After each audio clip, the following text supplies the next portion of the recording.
In January 1848, on the banks of the American River in California, a carpenter named James Marshall noticed a small yellow stone glinting in the sand. He picked it up, brushed it clean, and the sunlight danced across a fragment of metal that would change the history of an entire continent. That moment marked the beginning of the gold rush, one of the largest and fastest migrations of people in the 19th century. Within just a few months, a small, distant territory in the far west became the center of global obsession. People from the United States, Mexico, Chile, China, and Europe all rushed to the same land, where, according to rumor, gold could be found simply by digging the earth. California, only recently annexed by the United States, suddenly stood at the heart of humanity's race for wealth, a race no one could stop. Gold, long regarded as a symbol of power and immortality, now became a symbol of hope. For thousands, it meant a chance to start life anew, to leave behind debt, poverty, and despair. For others, it was proof that fortune could be earned by one's own hands. Over the next few years, hundreds of thousands of men and women set out on that same road, often unprepared and penniless. They crossed plains, deserts, and mountains. Many died from disease or hunger, yet still believed that beyond the next ridge, luck was waiting. The California Gold Rush became the beginning of a new era. It transformed the economy, accelerated the growth of the American West, and gave birth to cities that had never existed before. But along with new roads and banks came chaos, crime, and the destruction of nature. And as you listen to this story, take a quiet moment to support the project, leave a comment and subscribe so you don't miss the next calm documentary about how humanity's dream of easy wealth continues to shape the course of history. The river is quiet that morning, a thin current curling through the Sierra Nevada foothills, the water clear enough to reveal every pebble beneath. It is January 24th, 1848, and James Wilson Marshall, a carpenter from New Jersey, is inspecting a half-finished sawmill. He is 36 years old, methodical, not a man given to excitement. The mill belongs to John Sutter, a Swiss immigrant who dreams of building an agricultural empire called New Helvetia. Sutter imagines orchards, vineyards, and tidy European order blooming in the wild Californian valley. But that dream will vanish the moment Marshall looks down. He crouches near the tail race, the channel where water rushes out after turning the mill wheel. Something catches his eye, a flicker among the gravel. Picks it up. It is heavy, malleable, and refuses to corrode when hammered flat. Marshall suspects what it might be, but he does not want to believe it. He takes it to Sutter, who tests it with nitric acid. The metal does not dissolve. They both stare in silence. It is gold. Sutter panics. He swears his workers to secrecy. His empire depends on order, on laborers staying put, on soldiers guarding his land, on a delicate peace between native tribes, settlers, and the few remaining Mexican authorities. But California is a place where secrets never last. Within weeks, whispers of gold in the hills drift downriver. A Mormon merchant named Samuel Brannan hears the rumor, rides into town holding a bottle of golden dust above his head, and shouts through the streets of San Francisco, "Gold, gold," from the American River. That single shout becomes an echo heard across oceans. By March 1848, every tavern, dock, and saloon in Northern California is buzzing with the same story. Sailors desert their ships. Blacksmiths abandon their forges.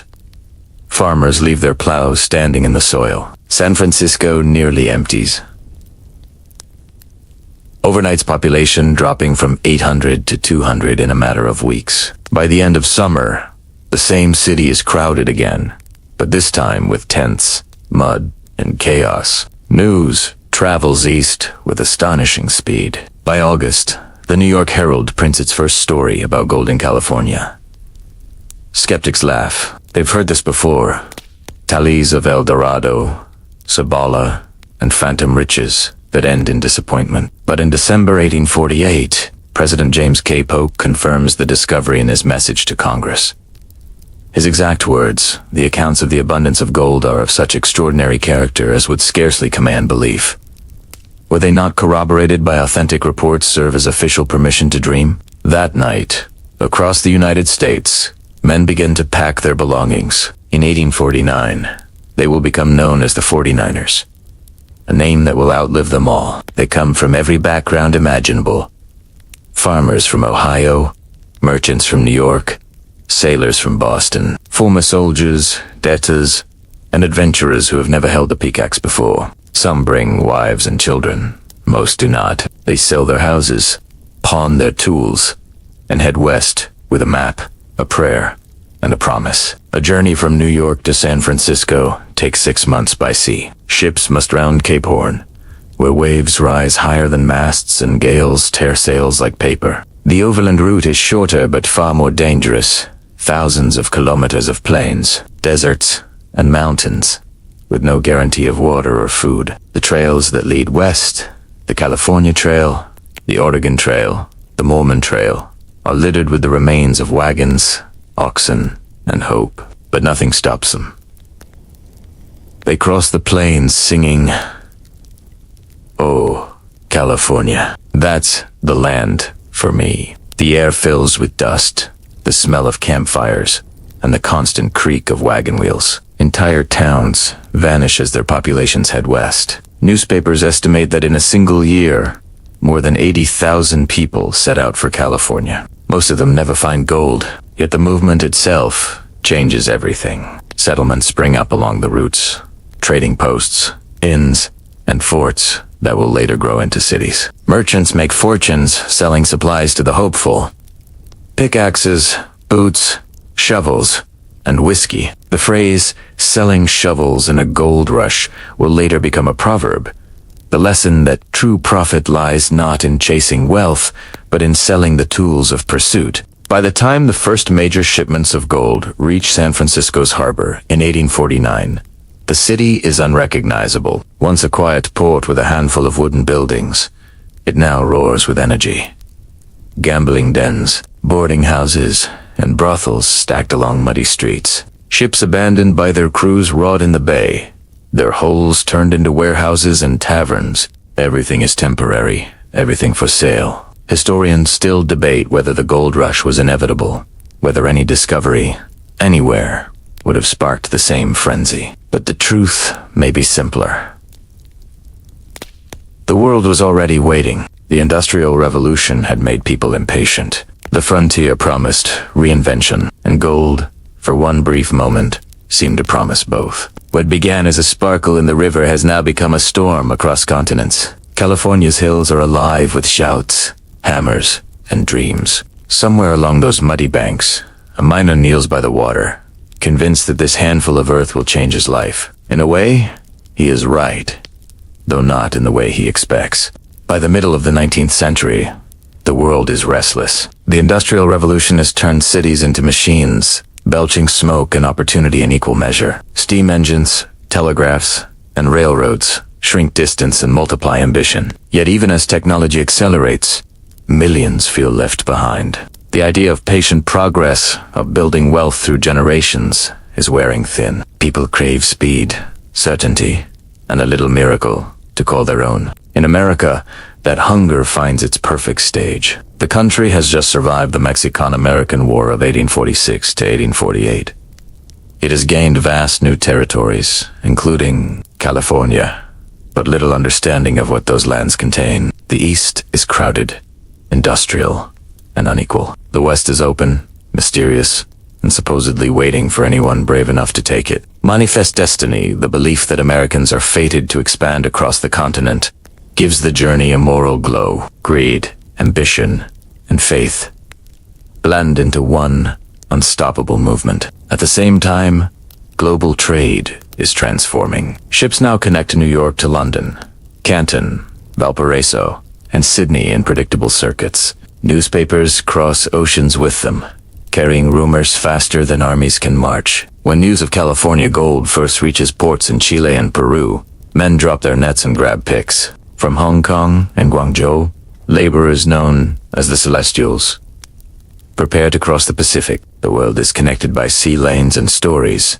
and gold becomes its common language. In the United States, the timing could not be more perfect. The nation is young but restless, its economy swinging between booms and depressions. A generation of men raised on thrift and duty now faces uncertainty. Rising prices, scarce land, shrinking hope. The promise that hard work always pays is beginning to sound hollow. Then, suddenly, the West whispers another offer. Hard work might not be necessary at all. The news of California arrives like prophecy. For the first time, ordinary people believe that wealth might no longer be inherited or monopolized. The rigid hierarchies of Europe seem far away. The old moral codes feel negotiable. The frontier offers escape not just from poverty, but from rules. There are no kings, no masters, no guilds, only luck. And luck, at least in theory, plays fair. The gold discovery also reaches a global audience weary of revolution and disappointment.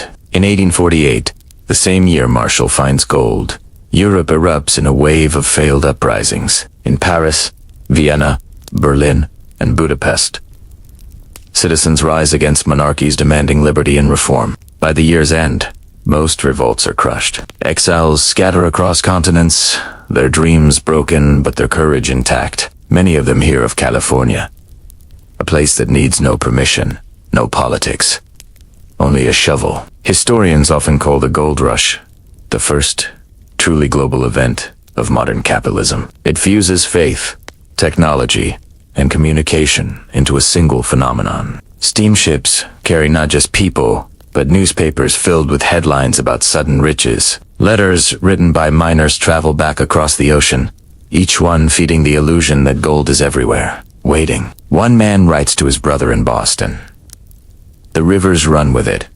The hills are made of it, and no man here need work another day in his life."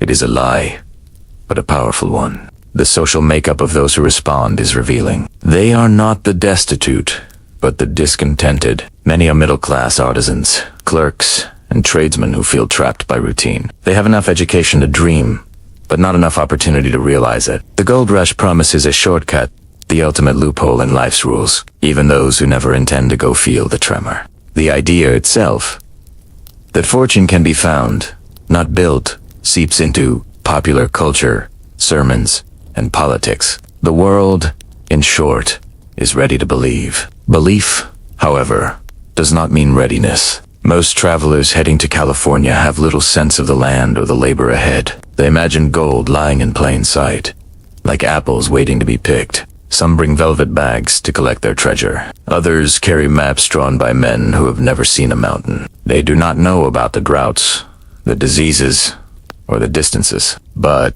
they go anyway. What drives them is not logic, but longing, the same impulse that once sent explorers after mythical cities of gold. El Dorado had moved west again, from the jungles of South America to the hills of Sierra Nevada, and this diamond wears the face of democracy. In the public imagination, the gold rush becomes a moral test, proof that courage and initiative will be rewarded. Even preachers begin to frame success as divine favor. If gold is found, perhaps God put it there for the bold to take. Yet not everyone joins the chorus. In New England, some newspapers warn that greed will ruin the nation's soul. Writers like Ralph Waldo Emerson and Henry David Thoreau speak of the moral dangers of wealth without work. Thoreau notes in his journal that the gold digger is the symbol of the world's pursuit of the transit, but his voice is drowned out by the louder rhythm of marching boots and creaking wagons heading west. By 1849, the fever is everywhere. In newspapers, in conversations, in dreams, California becomes less a place and more a myth, a floating horizon where anyone can start over. And for the first time in history, the world believes that luck can be democratic. Historians still debate what the gold rush truly reveals. Human optimism or human greed? Perhaps both. But one thing is certain. By the time the first ships reach San Francisco Bay, the belief itself has already changed the world. The spark in the river has turned into a blaze that will not burn out for decades. Before the gold, California is quiet. The hills are soft and green after spring rain. The rivers slow and clear. The valleys filled with wildflowers and silence. It is a land on the edge of empires vast, underpopulated, and largely unknown to the rest of the world. In 1848, fewer than 15,000 non-indigenous settlers live here, scattered across missions, ranches, and a handful of small towns. To the east lies the endless desert. To the west, the Pacific, a geography that feels both isolated and untouched. The territory has changed hands more than once. For centuries, it belonged to Spain, governed from Mexico City. Spanish missionaries arrived in the late 1700s, led by Father Junipero Serra, and built a chain of 21 missions stretching from San Diego to Sonoma. Their goal was conversion and colonization, to teach Christianity, farming, and European order to the local peoples. The Miwok, the Tangva, the Chumash, and dozens more. These missions brought disease, displacement, and death, reducing indigenous populations by the tens of thousands. After 1821, when Mexico gained independence from Spain, the missions were secularized and their lands divided into ranchos, vast estates granted to California families of Spanish descent. Life on these ranches follows a steady rhythm: cattle, horses, fiestas, and trade. The rancheros are proud, independent people with deep ties to the land and to one another. Their wealth lies in hides and tallow. The California banknotes, as traders call them. Yankee ships from Boston anchor in coastal ports to barter cloth and tools for these goods. But California remains distant from Mexico City, both politically and physically. The government's reach is weak, and the borderlands rule themselves. Bandit raids, disputes over land, and local rivalries define daily life more than national identity. Then, in 1846, a small group of American settlers in Sonoma, encouraged by the U.S. Army, declares independence from Mexico and raises a crude flag with a bear on it. The so-called Bear Flag revolt lasts barely a month before U.S. forces take control. By the Treaty of Guadalupe Hidalgo in 1848, California officially passes to the United States. At the moment of Marshall's discovery, then, California is technically American but still Mexican in language, law, and spirit. Most residents are bilingual, and many do not even know the war has ended. American soldiers garrison a few posts, but the land's future remains uncertain. Few expect it to matter much. The region is too far, too empty, too remote to command attention in Washington. Its economy runs on barter and trust. Gold, when it first appears, has no official value. There are no banks to weigh or buy it. Towns like Monterey, Los Angeles, and Yerba Buena, soon to be renamed San Francisco, are little more than dusty outposts. The streets are dirt, the houses adobe, and the pace of life is slow. A man can ride for days without seeing another settlement. Time feels suspended, as if the modern world has not yet arrived. Among the indigenous peoples, the landscape holds stories older than the missions and the ranchos. Rivers are not boundaries but lifelines, carrying salmon in season and legends. Gold, when found, is considered curious but not sacred. A metal like any other. For generations, native families have known of the glittering dust in the rivers and used it for trade, long before foreigners cared. To them, it is decoration, not destiny. Then, almost overnight, everything changes. The first prospectors who arrive in 1848 disrupt centuries of balance. They cut down trees, divert rivers, and stake claims without permission. They build makeshift shelters, shoot game to exhaustion, and bring diseases the tribes cannot resist. Violence spreads. The newcomers call it progress. The locals call it invasion. Within a decade, California's indigenous population will fall by more than half, one of the fastest and least remembered collapses in modern history. Yet before the chaos begins, California still breathes in slow rhythm. The scent of pine drifts from the mountains. Mission bells ring faintly at dusk. Herds move across the plains, followed by vaqueros on horseback. At night, the only lights are stars and campfires. It is a landscape not yet carved by greed, still patient in its waiting. Few realize how quickly that patience will end. In the final months of 1847, just before the discovery, Sutter writes in his diary about his plans for expansion, vineyards, grain mills, and schools. He dreams of founding a city by the river, a peaceful colony built on labor and trade. When gold enters his life, it destroys everything he has built. His workers flee. His fences collapse. His livestock vanish. His land is overrun by strangers with pans and rifles. By 1850, Sutter is ruined, the first casualty of the very miracle that was supposed to make him rich. Historians still argue whether California's transformation was inevitable. Some say the land was destined to be discovered, exploited, and developed a natural step in America's westward expansion. Others see tragedy, a paradise undone by its own promise. Either way, the irony is impossible to miss. The very soil that had sustained generations now becomes its own undoing. Standing at the edge of 1848, California seems balanced between two worlds, the old and the new, the peaceful and the frantic, the timeless and the temporary. Week in weeks, word of gold will tear open that balance forever. The quiet land, once too far to matter, is about to become the center of everything. The morning is cold along the American River.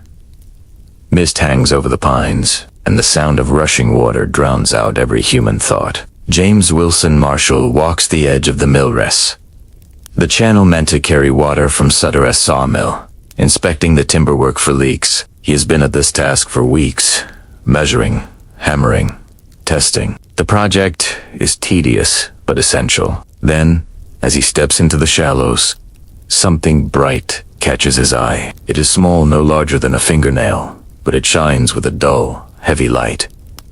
He picks it up and turns it in his hand. It bends easily between his fingers. "That looks like gold," he mutters, almost to himself. At first, he tries to ignore it. Marcel knows the value of stability. He is an employee, not a dreamer. He wants to finish the mill, get paid, and move on. But curiosity wins. He collects a few more flakes and takes them to John Sutter, his employer. Together, they test the metal by every method they know, flattening it with a hammer, weighing it, even boiling it and lye in nitric acid. The flakes do not corrode. There is no doubt left. They have found gold. Sutter is horrified. He has no desire for chaos. His empire, New Helvetia, depends on order, on the quiet labor of his workers, most of them indigenous or former soldiers. Gold will bring madness, he knows. "Don't tell anyone," he says to Marcia. But the human mouth is a poor vault. Within days, whispers slip through the valley. Workers at the mill begin to vanish, trading shovels for dreams. One of them, a Mormon named Henry Beegler, records the discovery in his diary, an entry that survives today as one of the first written proofs of the event. Others carry samples of the gold to nearby towns. They show the flakes to merchants and blacksmiths, to anyone who will look. Some laugh, others test it for themselves. The results are always the same. By the spring of 1848, the secret has already reached San Francisco. Among those who hear it is Samuel Brennan, a storekeeper, newspaperman, and perhaps the first true capitalist of the gold rush. Brennan sees what Sutter cannot. Not ruin, but opportunity. He rushes to Soto's fort, fills a bottle with gold dust, and gallops back to San Francisco.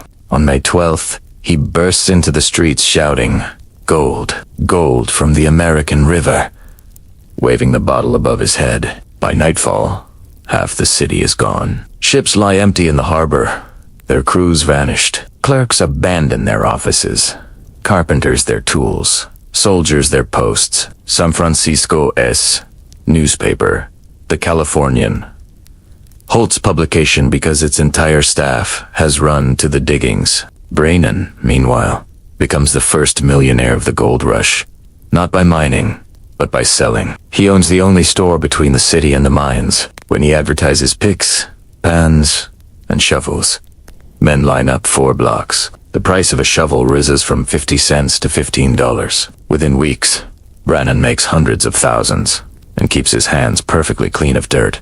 Historians still debate who deserves credit for the discovery. Some say Marshall for finding the first flake. Others point to Sutter, whose land contained it. But history tends to remember the loudest voice, not the first one. Brannan's cry of gold becomes the sound that launches a global migration. Bilates Sumer, the hills of the Sierra Nevada, swarm with prospectors. They call themselves Argonauts. Borrowing from the Greek myth of Jason and his golden fleece, it is an apt metaphor, a mix of adventure and delusion. The early camps are simple.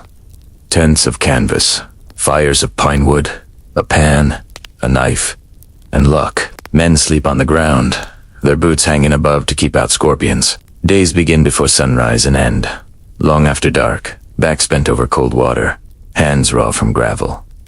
A few are lucky. In July 1848, a man named Benjamin Woods finds gold worth $2,000 in a single day.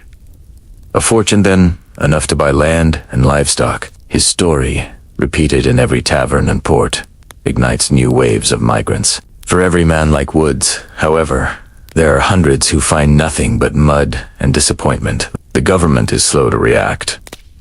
California is not yet a state. There are no laws, no tax offices, no officials to regulate claims. Disputes are settled with fists, knives, or guns. A man's right to a riverbank is only as strong as his aim.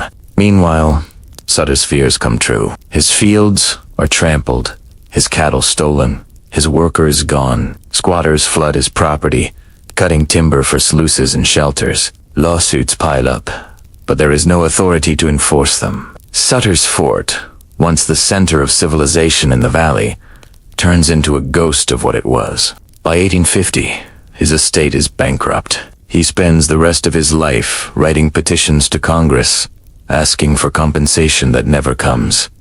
As for Marshall, his fate is equally ironic. Though he made one of the most famous discoveries in history, he never profits from it. He becomes a wanderer, working odd jobs, giving occasional interviews to curious journalists. When he dies in 1885, he is nearly forgotten, buried under a simple stone near Coloma, the town that grew beside his river. And yet, his single act of curiosity reshaped the world. When gold was discovered, the United States had only 29 states. Within 2 years, California would become the 30th.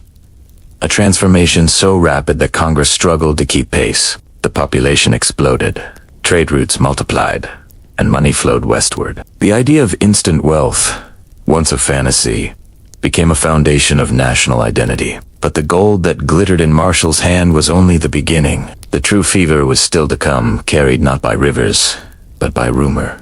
The first news of California's gold moves faster than any caravan or ship. It spreads by mouth, letter, and imagination, each retelling brighter than the last. What begins as a handful of whispers in the Sacramento Valley becomes a worldwide hallucination.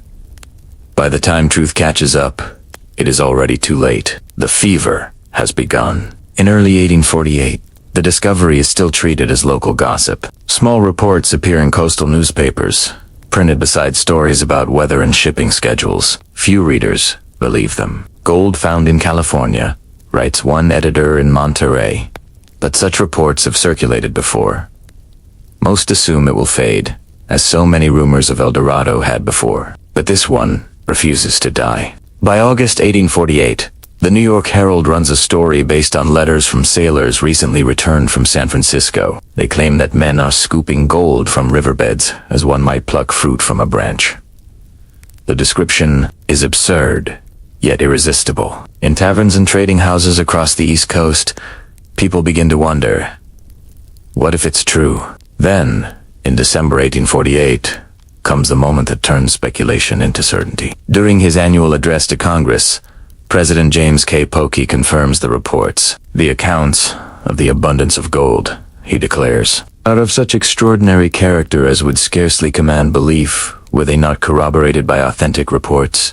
The words carry the weight of government. Gold is no longer a rumor. It is reality endorsed by the highest office in the land. The effect is immediate. The next morning, newspapers across the United States reprint the speech. Some add sketches of gold nuggets the size of potatoes. Within a week, the nation's ports are filled with men arguing over maps and passage prices. Posters appear. California, land of fortune. Gold for the taking. Merchants offer mining kits containing pans, boots, and powder. Churches preach sermons about divine providence. Even school children talk of running away to strike it rich. In New York, an estimated 25,000 people prepare to leave within months. Ships are chartered, crews recruited, supplies hoarded. A young lawyer named William H. Macy writes to his family, "There is no longer any reason to labor for another man as 4chan when the hills of California are open to all." He sells his law books for a pickaxe. The routes west divide the fortune seekers into three main groups. The first and most daring travel overland, following the California Trail across plains, mountains, and deserts, a journey of more than 3,000 kilometers that can take 6 months. The second traveled by sea, sailing south around Cape Horn, a voyage of nearly 25,000 kilometers, plagued by storms and scurvy. The third choose the shortcut, sailing to Panama, crossing the jungle by mule or canoe, and catching another ship north to San Francisco. The shortcut kills almost as many as the long way. Each route becomes a story of endurance and illusion. Wagon trains vanish into snowstorms. Ships disappear at sea. Panama's jungles claim thousands with malaria and dysentery. But for every letter home describing misery, a dozen more describe miracles. Gold by the handful. Fortune in a week. A paradise for the brave. Every exaggeration fuels another departure. By the spring of 1849, the trickle becomes a flood. Nearly 80,000 people are already on the move. The first wave of what newspapers will soon call the Argonauts. The name comes from Greek legend, but the spirit is thoroughly American. Restless, confident, and utterly convinced that luck can be earned by motion. The fever crosses borders with ease. From Chile and Peru, miners sail north, bringing with them experience and tools that will later dominate the diggings. In China, posters along the Pearl River promise Gold Mountain. Gamson, across the Pacific. By the summer of 1850, more than 20,000 Chinese migrants have arrived in California, joining a mix of Chileans, Mexicans, Australians, and Europeans in the crowded camps. San Francisco becomes a miniature world, a babel of languages, ambitions, and misunderstandings. In London, newspapers print letters from returning sailors describing streets paved with nuggets. In Paris, satirical plays mock the Americans as diggers of illusion. In Sydney, entire crews desert ships to sail east. Even the remote Russian outpost of Sitka sends word to its traders. There is gold to the south. Not everyone believes the miracle. A few cautious voices warn of disaster. The British magazine The Economist calls the reports a collective madness of modern times. But mockery cannot stop the movement. The first shipments of real Californian gold, weighing hundreds of kilograms, reached New York in late 1849. When displayed in shop windows, the yellow metal silences all doubt. Crowds press their faces to the glass, seeing in its reflection not California, but themselves, richer, freer, transformed. The social fabric of the United States stretches thin. Shops close as clerks quit. Farms are abandoned women are left to manage households alone. Newspapers call it the largest voluntary migration since the Crusades. Preachers quote scripture to justify the exodus. Others condemn it as greed disguised as adventure. The devil, writes one Boston passer, has found a new pulpit, and its name is California. Yet even he cannot resist the poetry of it. The vision of men chasing light through wilderness. For the first time, the idea of wealth becomes democratic. One man's luck no longer depends on birth or connection, but on his willingness to move. Historians still argue what mattered more, the gold itself, or the belief in it. The physical metal was finite, a few hundred tons buried in rivers and hills. The belief, however, was endless. It reshaped economies, emptied cities, and filled oceans with ships. It created a new mythology, that fortune belongs to the bold, that the world rewards motion, that waiting is for fools. By the time the first wave of 49ers sets foot in California, the fever has become irreversible. The rumor is no longer a rumor. It is the engine of an entire civilization. The storm has arrived, and it will not calm for years. By the spring of 1849, America is on the move. From the harbors of Boston to the plains of Missouri, the dream of California turns into a national migration. The promise is simple: gold for the taking, fortune for the daring. The reality, however, is less kind. What awaits is not treasure, but distance. Nearly 5,000 kilometers of plains, rivers, deserts, and mountains. For every man who dreams of riches, there are 100 ways to die. Before ever seeing a nugget, there are 3 main routes to the promised land, and each demands a different kind of courage. The Overland Trail begins at Independence, Missouri, the gateway to the West. From there, wagon trains roll out in endless lines, creaking under the weight of supplies and hope. Oxen pull the wagons, families walk beside them. The trail follows the Platte River across Nebraska, climbs through Wyoming, then turns south along the Humboldt River toward California. The journey can take 6 months, sometimes more, depending on weather and luck. Along the way, the scenery changes from prairie grass to sagebrush to barren rock. Graves appear by the roadside, marked by rough wooden crosses. Dysentery and cholera spread faster than gossip. Water is either scarce or poisoned by alkali. Horses die, wheels break, tempers crack. The letters written by those who survive speak in the same quiet tone, not of adventure, but of endurance. The mountains, writes one traveler, seem to mock our every step. The sea route attracts those with money or impatience. Ships sail from New York, Boston, and New Orleans, bound either around Cape Horn at the tip of South America or west of Panama, where passengers cross the isthmus by mule or canoe before catching another ship north. Around the Horn voyages last 6 to 8 months and test every nerve. Storms shred sails, food rots, and scurvy turns gums black. The Panama shortcut is quicker, only about 2 months, but far deadlier. Malaria and yellow fever kill hundreds, sometimes entire crews. One diarist records that the air itself seems to drip with sickness. Despite the hardships, the excitement never fades. Each departure becomes a public event. Crowds gather at docks to cheer the departing ships, their decks piled high with barrels, lumber, and dreams. Newspapers publish lists of passengers as if they are heroes setting out for another world.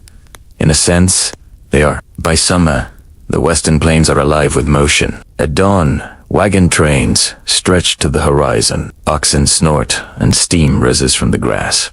Men walk with rifles slung over their shoulders. Women tend to fires and children chase grasshoppers between the ruts. At night, the plains glow with campfires, like stars fallen to earth. The songs that rise from those camps, rough, off-key, and tired, are the sound of a nation moving west. The travelers call themselves 49ers, borrowing the name from the year that defines them. Some are young men chasing adventure. Others are fathers hoping to secure a future for their families. A few are women, rare but determined, disguised in men's clothes to join the expeditions. They carry everything they own: pickaxes, pans, tents, Bibles, and letters from home, sealed in wax. The heaviest baggage of all is hope.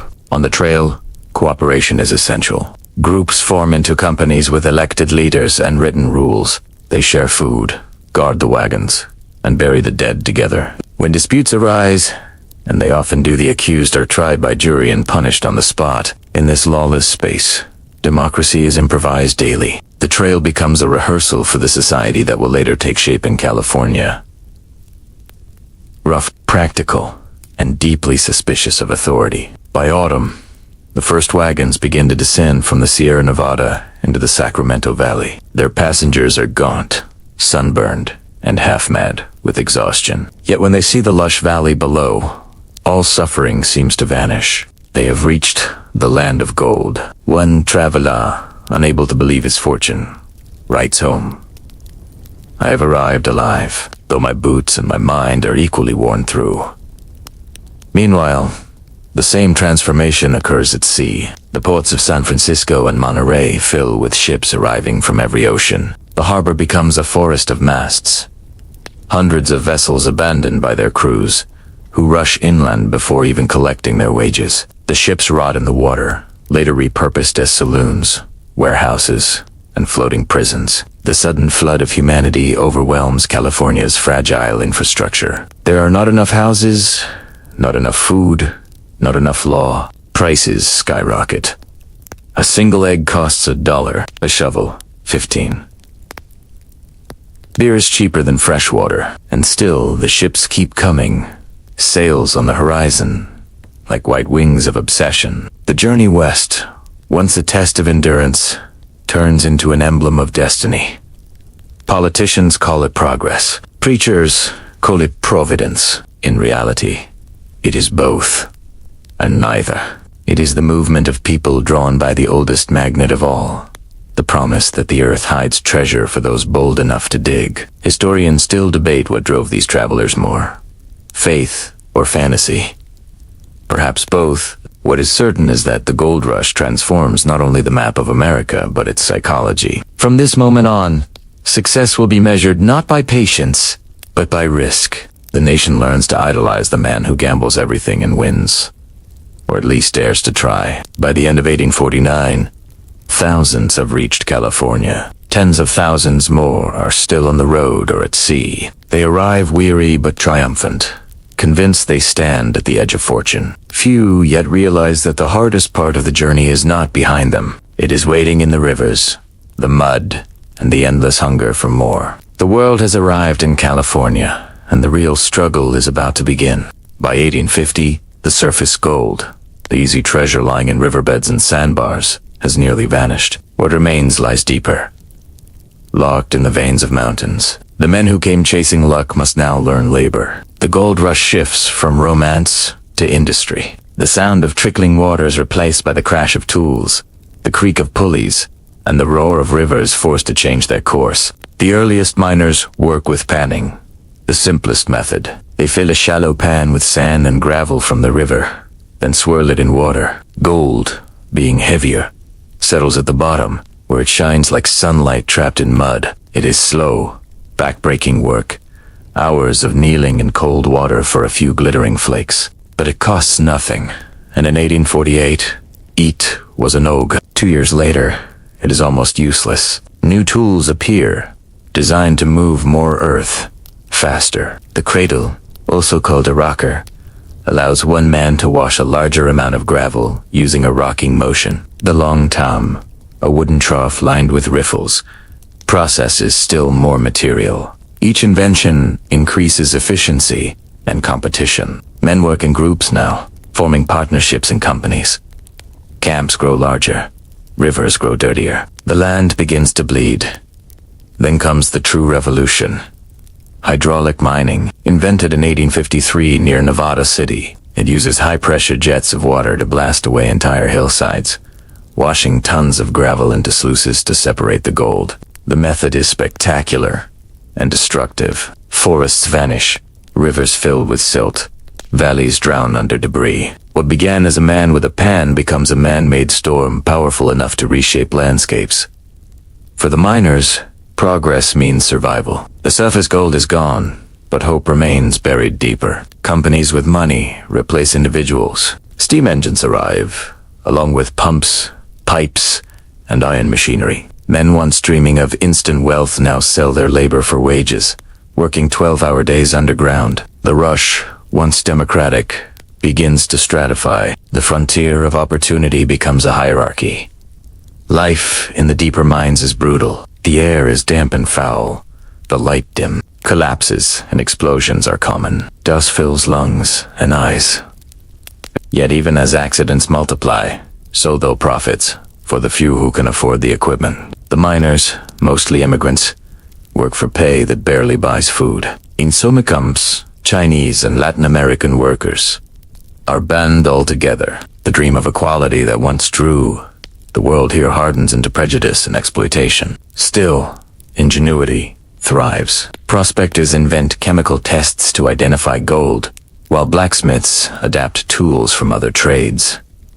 Rivers are diverted by massive wooden flumes. Hills are carved into terraces. The gold rush becomes a laboratory of mechanical invention, one that will later feed the machinery of railroads and industry. Even failure produces innovation. But progress comes with a price that few recognize at first. The hydraulic cannons, spectacular to watch, unleash a silent catastrophe. Sediment chokes the Sacramento River, flooding farms and towns downstream. Fish vanish, forests erode, and entire valleys turn gray with sludge. Farmers begin to fight back, leading eventually to the first environmental court case in American history, the 1884 decision that bans hydraulic mining in California. By then, the damage is done. The landscape will bear the scars for centuries. While machines transform the earth, the miners themselves change too.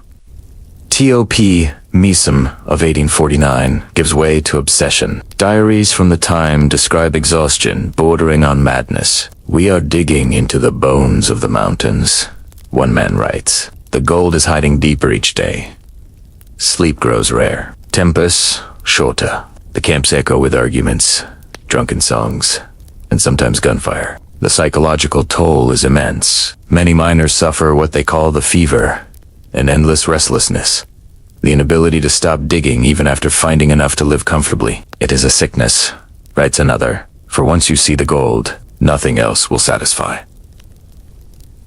Historians later compare it to gambling addiction, the belief that one more try will change everything. Meanwhile, those who provide food, tools, and entertainment thrive. Merchants, innkeepers, and suppliers build fortunes as miners dig themselves into poverty. Levi Strauss's sturdy trousers, once made from tent canvas, become indispensable. A woman named Mary Ellen Pleasant invests in boarding houses and laundries, quietly amassing a fortune that will make her one of the wealthiest women in San Francisco. The pattern repeats endlessly.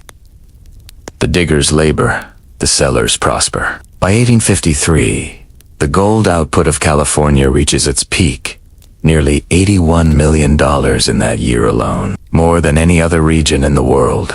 But as quickly as it rises, it begins to decline. The Isley mine gold is exhausted, and the deeper veins demand capital and technology beyond the reach of individuals. Mining companies grow larger, their operations more industrial, their workers more expendable. The gold rush, once an emblem of freedom and individual daring, turns into a business. And with business comes bureaucracy, property rights, taxes, and law. The chaos of the camps begins to settle into order, but the dream that started it all loses its glow. Historians still debate whether this shift marks progress or betrayal. Was the gold rush simply evolving into modern capitalism, or was it dying under its own weight? Perhaps both. The spirit of discovery, that wild, improvised freedom, could not survive in a world of machines and ledgers. Yet the legacy of invention, both mechanical and psychological, would shape the modern age. As the rivers run murky and the hills collapse under the force of water cannons, one truth becomes clear. Gold has never been about the metal itself. It is about the idea that fortune lies just beneath the surface, waiting to be freed. The miners keep digging, the companies keep growing, and the land keeps breaking. The madness, it seems, has become method. By the middle of the 1850s, the dream of instant riches has already hardened into a grim routine. The rivers are quieter now, their beds stripped of glitter, and the once hopeful prospectors have begun to drift away, some homeward, some deeper into the hills. Others simply lost to time. The frenzy that began with a single sparkle in the river has become an economy, an empire of dust and debt. And in that empire, the true winners are not the men with shovels, but the men who never touched the earth at all. Those who truly profit from the gold rush are not miners, but merchants, financiers, and logisticians. The quiet architects of chaos. They understand, even early, on that fortune lies not in gold itself, but in the endless hunger for it. Samuel Brannan, who once galloped through the streets of San Francisco, shouting gold, gold, from the American River, becomes California's first millionaire, not by mining, but by selling. He buys every pan, shovel, and pickaxe in the region. Before announcing the discovery, his customers, the desperate, the hopeful, make him rich within months. By the time most miners find their first flake, Brannan owns half of Sacramento. Others follow his example. Merchants import boots, tobacco, and salted meat from New York, and charge 20 times their cost. Blacksmiths turn iron scraps into tools and fortunes. Gambling halls multiply faster than churches. A banker named William Ralston begins financing mining operations and trading gold dust for credit, an innovation that will help transform California into the financial capital of the Pacific. San Francisco becomes the center of it all, a raw and roaring city of opportunity. Ships unloaded from every corner of the globe fill its harbor with goods, from Peruvian flour to Chinese silk. Warehouses rise where tents once stood, and the first cobbled streets begin to appear. The sound of hammers and wagon wheels merges with piano music from saloons. The city burns to the ground repeatedly in 1849, 1850, and again in 1851. But each time, it rebuilds within weeks. There is simply too much money to be made to stop. Meanwhile, those who dig the earth for gold see less and less of it. The surface deposits vanish, leaving behind only the crumbs of what was once abundance. Men who once found an ounce a day now scrape a few grains. The cost of food and equipment surpasses what most can earn. And still, they keep digging. The logic of the rush, that one more try might change everything, keeps them working long after reason has left. Into this exhaustion step, the entrepreneurs, a tailor named Levi Strauss, who had failed to sell canvas tents, cuts the fabric into trousers for miners who keep tearing their clothes. His waist overalls, reinforced with copper rivets, prove indestructible. They are cheap, practical, and instantly popular. Within a few years, they will be known simply as Levi's, worn from the goldfields of California to the farms of Kansas. Nearby, a candy maker named Domenico Ghirardelli opens a small shop to supply cocoa and sweets to miners craving comfort. His business survives long after the mines close, evolving into one of America's best-known chocolate brands. These quiet victories, born from the miners' hunger and fatigue, outlast every claim along the river. For every prospector ruined, another trader prospers. Those who build infrastructure, ferries, bridges, stagecoaches, find steady income in the movement of men and goods. Companies like Wells, Fargo & Co.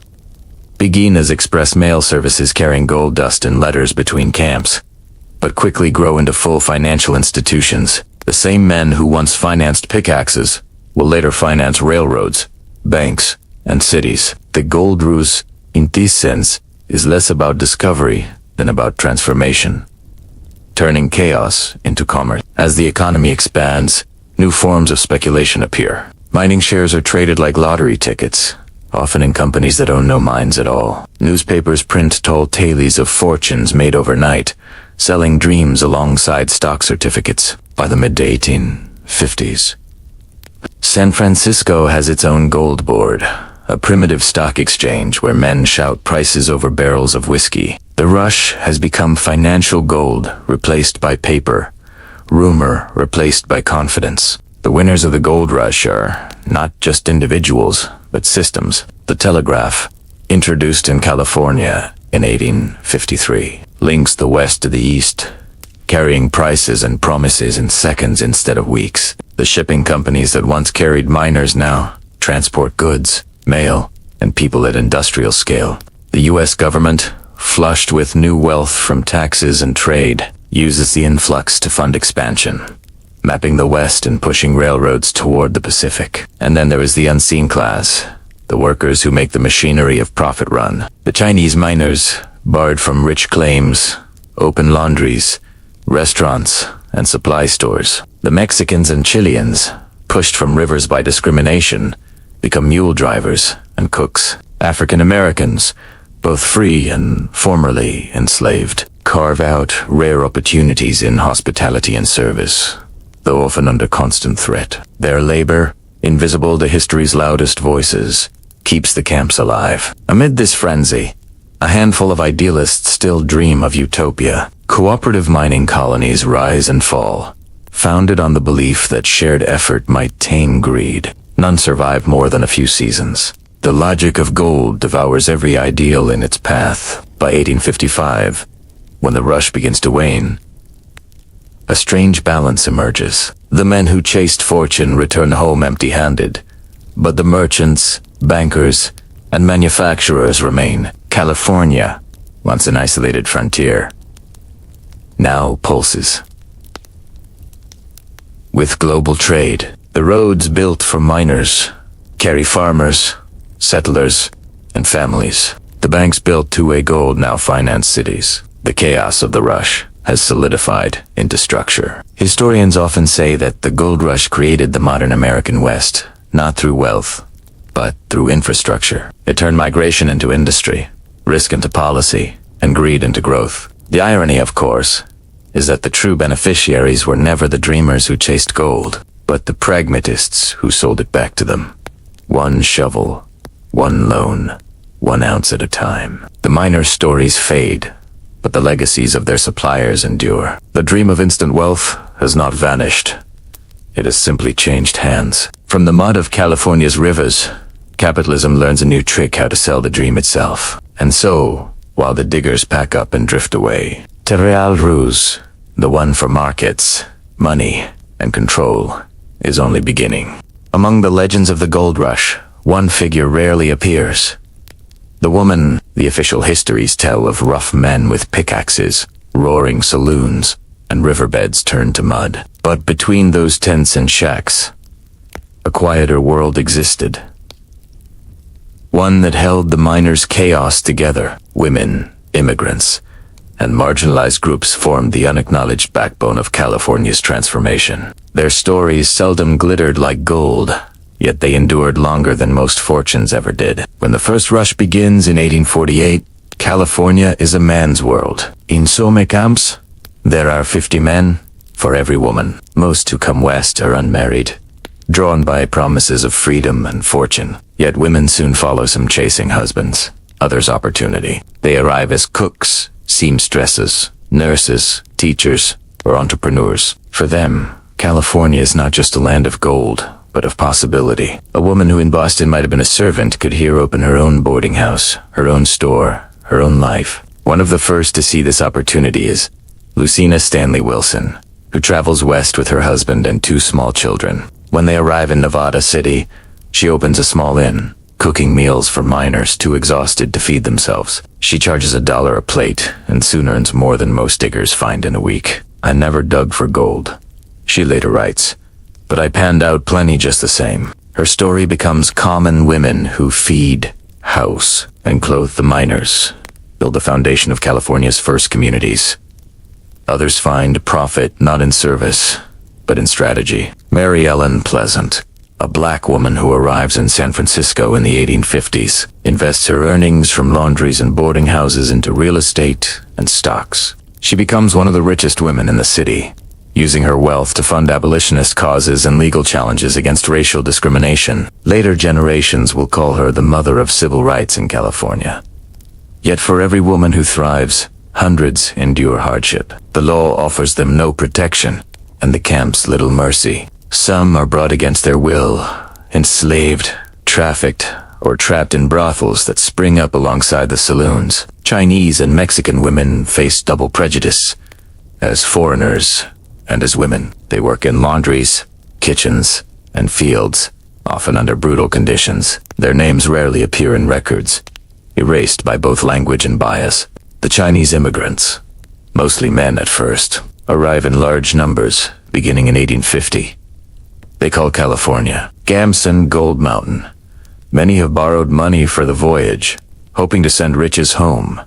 Instead, they encounter hostility. White miners accuse them of stealing gold, undercutting wages, or poisoning the rivers. In 1850, the California legislature passes the foreign miners tax, charging $20 a month to non-citizens, a sum that forces most foreigners out of profitable claims. Those who remain face violence and expulsion. Still, the Chinese endure. They turn to other trades, laundries, restaurants, and market gardens. They bring with them skills in engineering and irrigation that reshape the land. By the 1860s, Chinese laborers will be building the Transcontinental Railroad, connecting the same West their hands once mined. Their story is one of persistence without recognition, survival without applause. Other communities meet similar fates. Mexican miners, who had been extracting gold in California long before the Americans arrived, are driven from their claims by vigilante groups. Native Californians suffer the worst. Their lands are seized,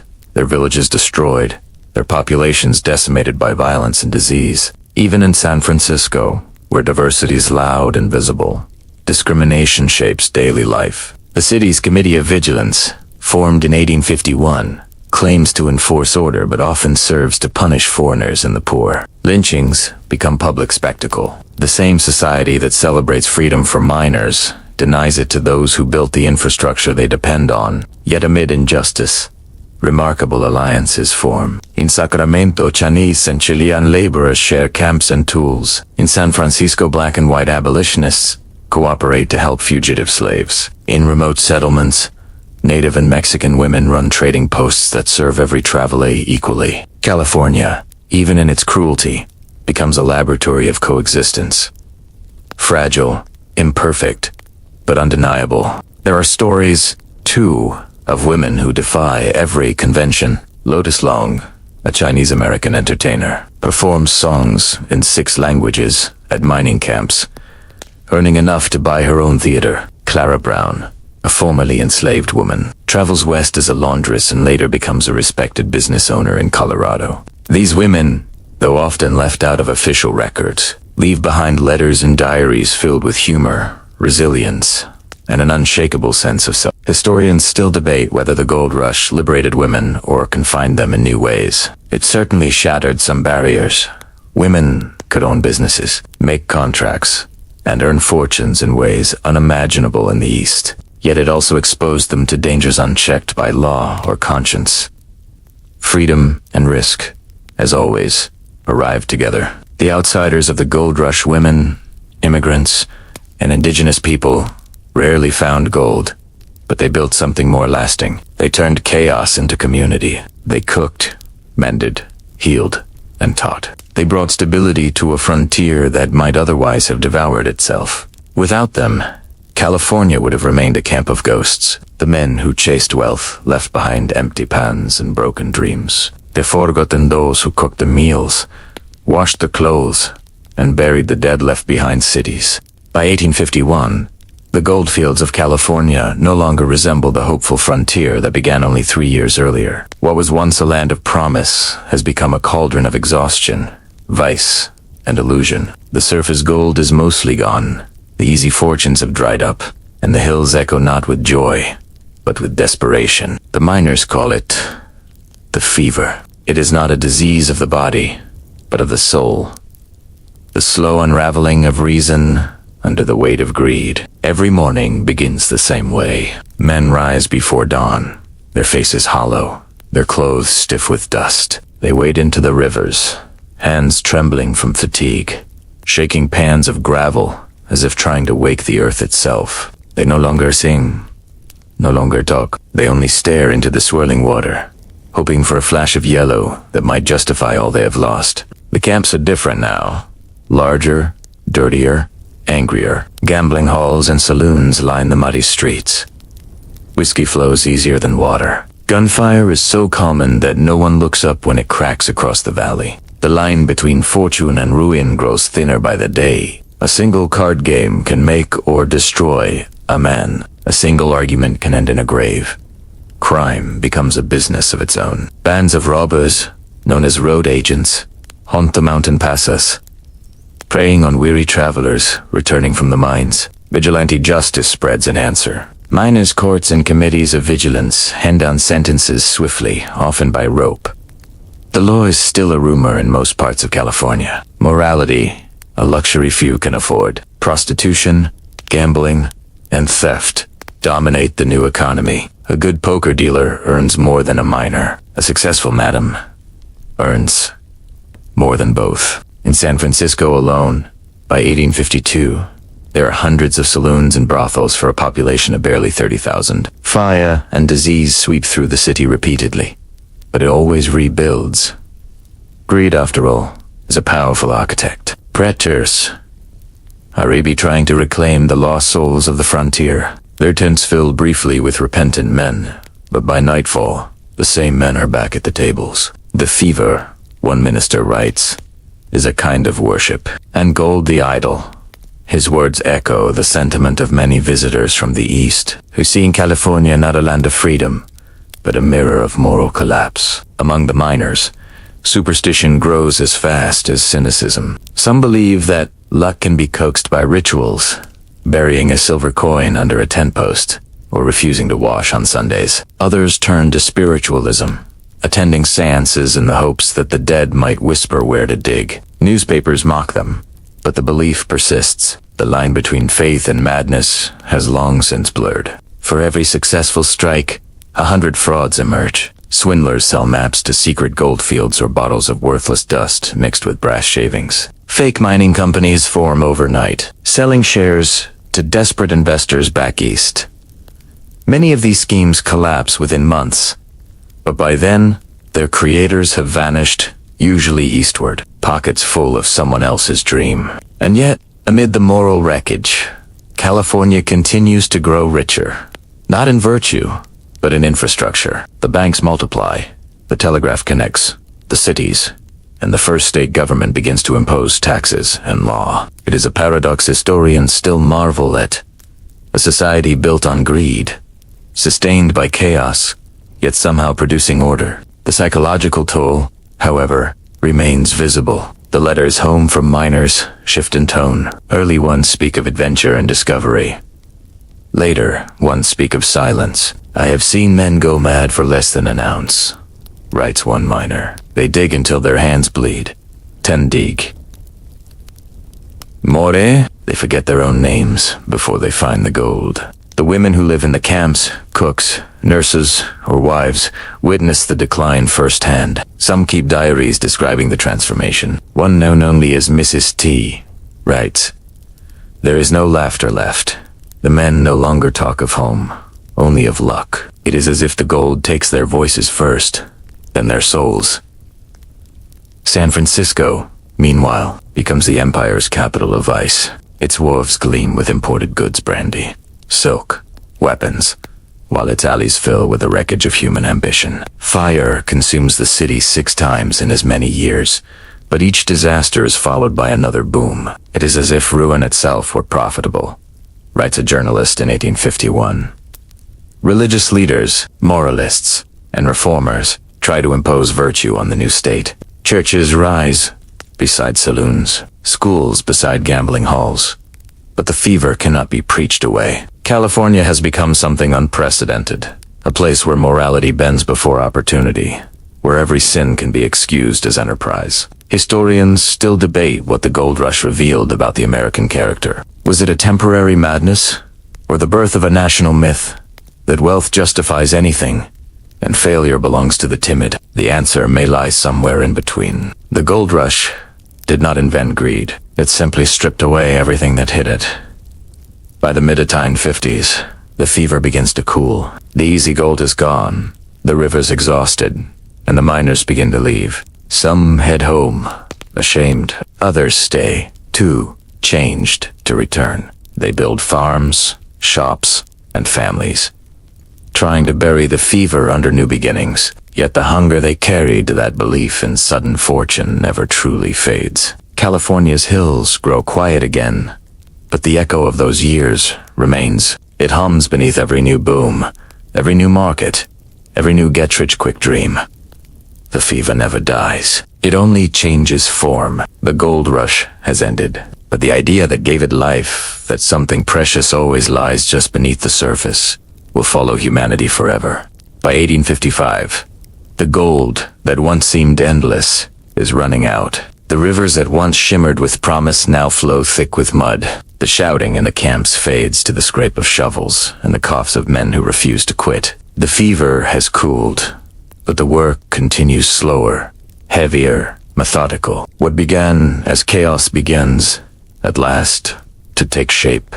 California is transforming from a frenzy of tents and fires into something that resembles civilization. The same hands that once tore up the earth now build roads, homes, and cities. Wooden planks replace mud in San Francisco's streets. Telegraph wires hum above them. The chaos that once made this land ungovernable now fuels its reinvention. The California state legislature, newly formed, begins to impose laws.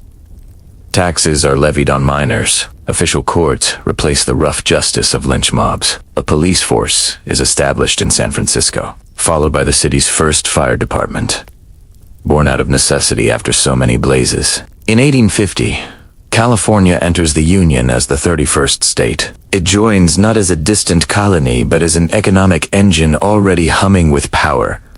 With law comes permanence. Property rights replace shutting matches. Contracts replace handshakes. The old dream of luck gives way to the new reality of ownership. The camps that survive become towns. Auburn, Placerville, Nevada City. Churches rise beside gambling halls, and schools open in saloons, once thick with smoke. What was once a moral wasteland becomes a social experiment in reconstruction. But the transition is not smooth. Many miners resist authority, unwilling to trade the freedom of the frontier for the discipline of law. They call taxes theft, courts tyranny, and order a kind of betrayal. California, they say, was built by men who answered to no one. But even rebellion has a price. The same independence that once made the frontier thrive now becomes an obstacle to stability. As the state grows, a new hierarchy takes root. The men who once swung pickaxes for gold now work for wages in corporate mines. The merchants who sold them tools become bankers and industrialists. The railroads follow the same trails once carved by wagons. The dream of equality that brought thousands west dissolves into the familiar structure of capital and labor. And yet, this new order carries its own kind of ambition. The chaos of the gold rush had proved one thing: California's fertile ground not only for gold but for ideas. In San Francisco, new ventures appear every week. Trading companies, shipping firms, insurance offices, and newspapers. In Sacramento, engineers sketch canals and water systems. In the Sierra Nevada, minor stone surveyors begin mapping routes for a transcontinental railroad. The same energy that once fueled greed now powers invention. Henry Wells and William Fargo, having made fortunes transporting gold, create a permanent financial network. Their company, Wells Fargo & Co., evolves from stagecoaches into banks, the circulatory system of the New West. The gold itself, once carried in sacks and guarded by pistols, now moves on paper.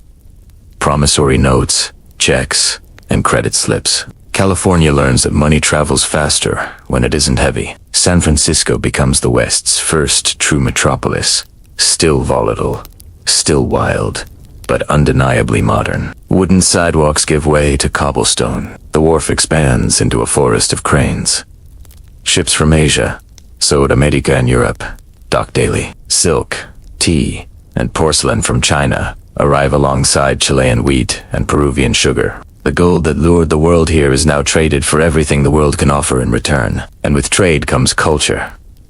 Theaters, galleries, and concert halls appear. Newspapers debate politics and philosophy. Poets and writers begin to describe the West not as a frontier, but as a nation within a nation. The chaos of the rush becomes the mythology of the Republic, a story Americans tell themselves about daring, risk, and reward.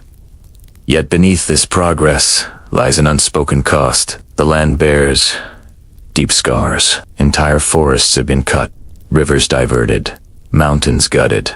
The indigenous peoples, once the stewards of these valleys, have been nearly erased. Some find work in the new farms and factories. Others retreat to the margins, forgotten by the state they unwillingly helped to build. The gold that brought order also brought ruin. Historians often describe this moment as America's pivot from frontier to industry. The gold rush, they argue, was less about metal than momentum.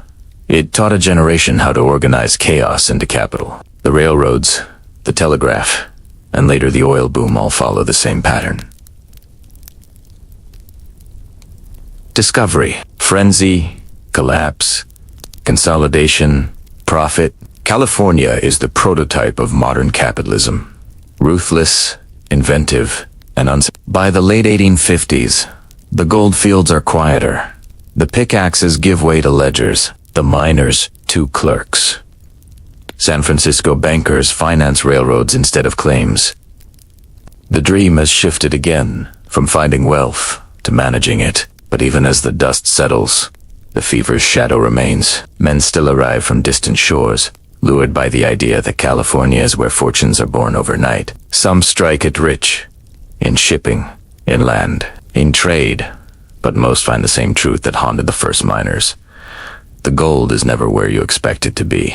California, once a wilderness, is now a mirror of ambition. The rush for gold is ending, but the rush for power, ownership, and innovation has just begun. The West has learned how to turn frenzy into empire. The shouts of the 49ers have faded into memory, replaced by the steady hum of order, railroads clattering, telegraphs clicking, presses rolling. The fever has become a system, and in that transformation lies the birth of the modern world. The gold rush does not end in California. It spreads, like fire, following the wind, to every corner of the earth. Once the world has seen that a handful of men with shovels can transform an empty wilderness into an empire, the pattern repeats itself again and again, across oceans and continents. The fever, once local, becomes global. By the mid-1850s, news of California's gold has reached every port city on Earth. Newspapers in London and Paris call it the great miracle of the West. But even as the Californian mines begin to dwindle, new rumors rise. In 1851, gold is discovered in New South Wales, Australia. Within weeks, thousands of people abandoned farms, ships, and offices to chase fortune down under. The Australian government, terrified that the colony's convict labor system will collapse, first tries to suppress the news and fails. Within Ayariare, Ballarat, and Bendigo are booming. The same pattern plays out almost identically. Discovery, rumor, migration, chaos, control. The Australian gold rush brings hundreds of thousands of newcomers, mostly British and Chinese. Towns sprout overnight, and in them the same ingredients appear: tents, saloons, greed, and grit. The fortune seekers dig, fight, and dream in the same rhythm that once filled the valleys of California. The rush reshapes Australia's identity, transforming it from a penal colony into a prosperous, self-governing society. Next comes British Columbia in 1858. When gold is found along the Fraser River, tens of thousands pour in from the United States, carrying memories of California in shovels still stained with its dust. Victoria, a sleepy port town on Vancouver Island, becomes a global crossroads. Then, in the 1860s, the fever jumps again to New Zealand, where miners carve settlements like Dunedin and Queenstown from the cold southern hills. Africa follows. In the 1880s, gold is found near the Witwatersrand in the Transvaal, igniting the South African gold rush. Johannesburg, a patch of dry veldt, transforms into a metropolis within a decade. The mines there are deep, dangerous, and industrial from the start, worked not by adventurers, but by laborers, many of them coerced under colonial rule. The gold extracted from those mines will finance empires, wars, and railroads far beyond Africa's borders. And then, at the very edge of the 19th century, the fever burns one last time in the Klondike. In 1896, in the frozen north of Canada's Yukon Territory, prospectors find gold along Bonanza Creek. The discovery comes at the perfect moment. The world, weary of industrial monotony, longs again for adventure. Within months, 30,000 people are marching through snowstorms, dragging sleds across the mountain passes, chasing a fantasy of freedom and fortune that has already vanished. The Klondike Rush becomes the last great pilgrimage of its kind. Its images: men climbing the icy Chilcot Pass, endless lines of boaties silhouetted against the white sky, define the mythology of the frontier. Jack London will later immortalize it in stories like The Call of the Wild and White Fang, tales that blend hardship with transcendence. The fever, at last, becomes legend. Each of these rushes follows the same human script. The first phase is always hope. Gold glimmering in a pan, a rumor whispered, a headline printed. The second is chaos. Ships overloaded, prices soaring, tempers flaring. The third is collapse. Greed erasing harmony, the earth stripped bare, and finally, consolidation. Banks, railroads, and governments stepping in to tame what began as wild anarchy. Wherever gold is found, civilization follows, and so does its shadow. Indigenous peoples are displaced, rivers are poisoned, forests are cut down. The earth itself becomes a casualty of ambition. In Australia, miners clashed violently with colonial police in the Eureka Rebellion, a protest for fair rights and taxation. In South Africa, the mines breed inequality that will later harden into apartheid. In the Klondike, thousands die of frostbite and starvation before reaching the diggings. The fever never travels alone. It carries both progress and pain. Yet the global legacy of the gold rushes is not purely material. They reshape how humanity understands wealth and time. Before the 19th century, prosperity was seen as slow, generational, earned through work or inheritance. After California, a new belief takes hold, that fortune can arrive suddenly, even undeservedly. The myth of instant wealth becomes as valuable as gold itself, an idea that will outlive every mine. In economic history, the gold rushes accelerate globalization. Trade routes link distant continents. Capital moves faster than ever before. The gold extracted from California, Australia, and South Africa stabilizes national currencies, fuels the expansion of banks, and funds the spread of the British Empire. Telegraph lines, ports, and railroads built for the rush endure long after the miners leave. Even failure leaves behind infrastructure. By the dawn of the 20th century, nearly every major economy has been touched by the fever in some form. The pattern repeats with new materials.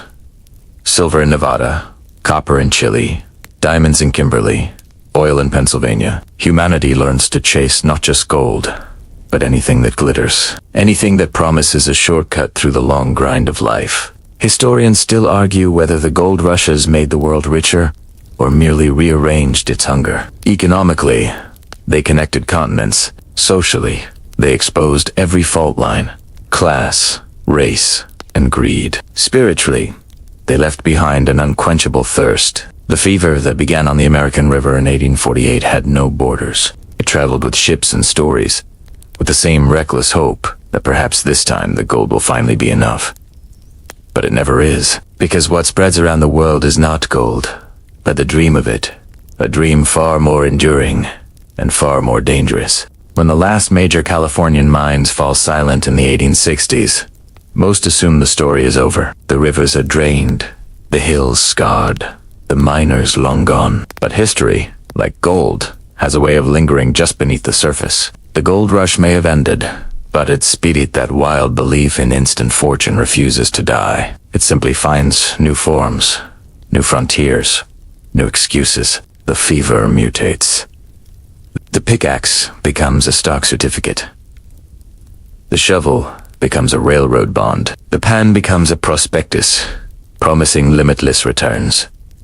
The same hunger that once sent men across oceans now fuels boardrooms, trading floors, and oil fields. The idea that fortune can be seized, not earned. That luck can replace patience. Becomes a permanent part of modern civilization. The shift happens quickly. By the 1860s, San Francisco is no longer a frontier town but a financial capital. Banks line Montgomery Street. Telegrams from New York arrive in minutes. Merchants who once sold shovels now invest in railroads. Levi Strauss turns from outfitter to manufacturer, his name stitched onto trousers worn around the world. Samuel Brannan, the loudest voice of the rush. He is penniless, but his methods live on in every advertiser who sells a dream louder than its truth. The language of mining becomes the language of capitalism. Investors speak of striking it rich, veins of opportunity, and boom and bust. Every new invention, the telegraph, the steamship. Later, the stock ticker promises another gold field, another chance to get ahead before the rest of the world catches up. The psychology of the gold rush, impatience disguised as optimism, becomes the heartbeat of the modern age, and with it, the old rhythm returns.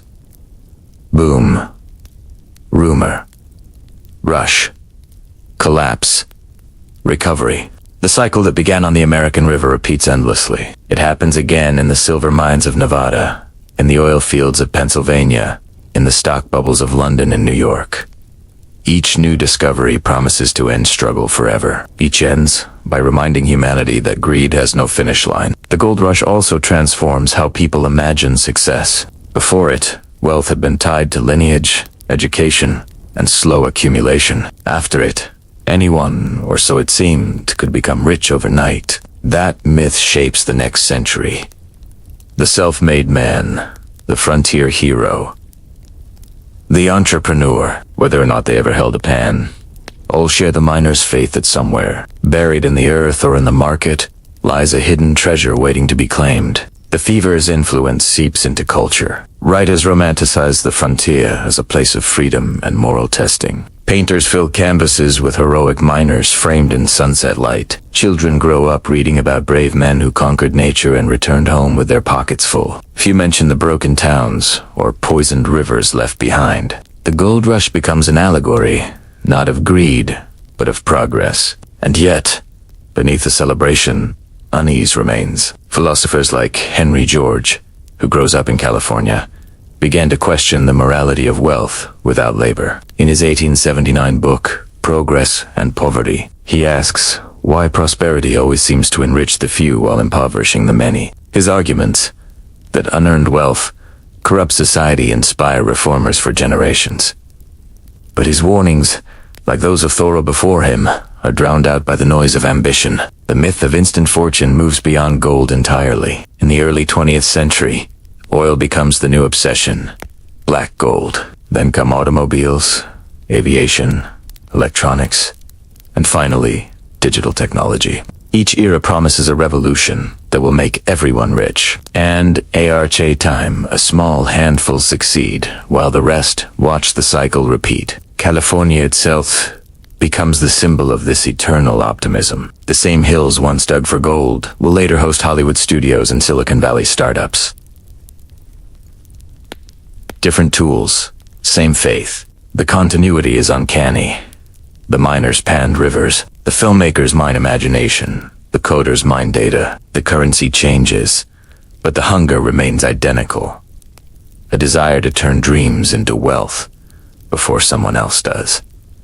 The frontier never ends. It simply goes virtual. Historians still debate whether the gold rush improved humanity or exposed its worst instincts. It built cities, connected continents, and accelerated innovation. But it also left behind landscapes stripped bare and societies built on inequality. It gave the world both progress and its price. By the late 19th century, California's rivers run quiet again, but the idea born beside them flows everywhere. Every boom that follows from Wall Street to Silicon Valley carries a trace of that first glittering flake in the American river. The gold rush never truly ended because it was never just about gold. It was about time, about the human refusal to wait. It taught millions that patience is weakness. That fortune is not earned but captured. That risk is a virtue and failure merely a pause. The fever, in its modern form, no longer needs rivers or hills. It lives in markets, machines, and mines. The pickaxe has become a metaphor. The gold is invisible, the madness eternal. By the end of the 19th century, the hills of California are quiet again. The rivers run brown with silt and memory. The towns that once rang with the clang of picks and the shouts of men are fading.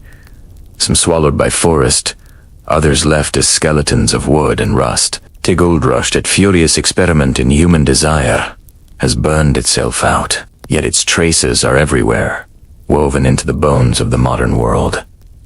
The landscape bears the scars most visibly. Entire mountains are cut in half, their guts exposed where hydraulic cannons once roared. Valleys are filled with sediment, rivers rerouted or destroyed. Forests that once shaded the Sierra Nevada foothills are gone, replaced by ghost towns and dust. Even now, more than a century later, gold tailings lie buried beneath farms and suburbs, quiet poison under green lawns. But the deeper scars are invisible. The indigenous nations of California, once numbering in the hundreds of thousands, have been nearly erased. Those who survived the diseases and massacres of the early rush years were pushed onto reservations or absorbed into the new economy as laborers. Their languages vanish from the valleys that still bear their names. To them, The gold rush is not a legend of progress, but a wound that never healed. For the descendants of the miners, the story is more complicated. Some families grew rich, bought land, built dynasties. Others fell into poverty as quickly as they had risen. The gold itself, so bright in memory, proved fleeting.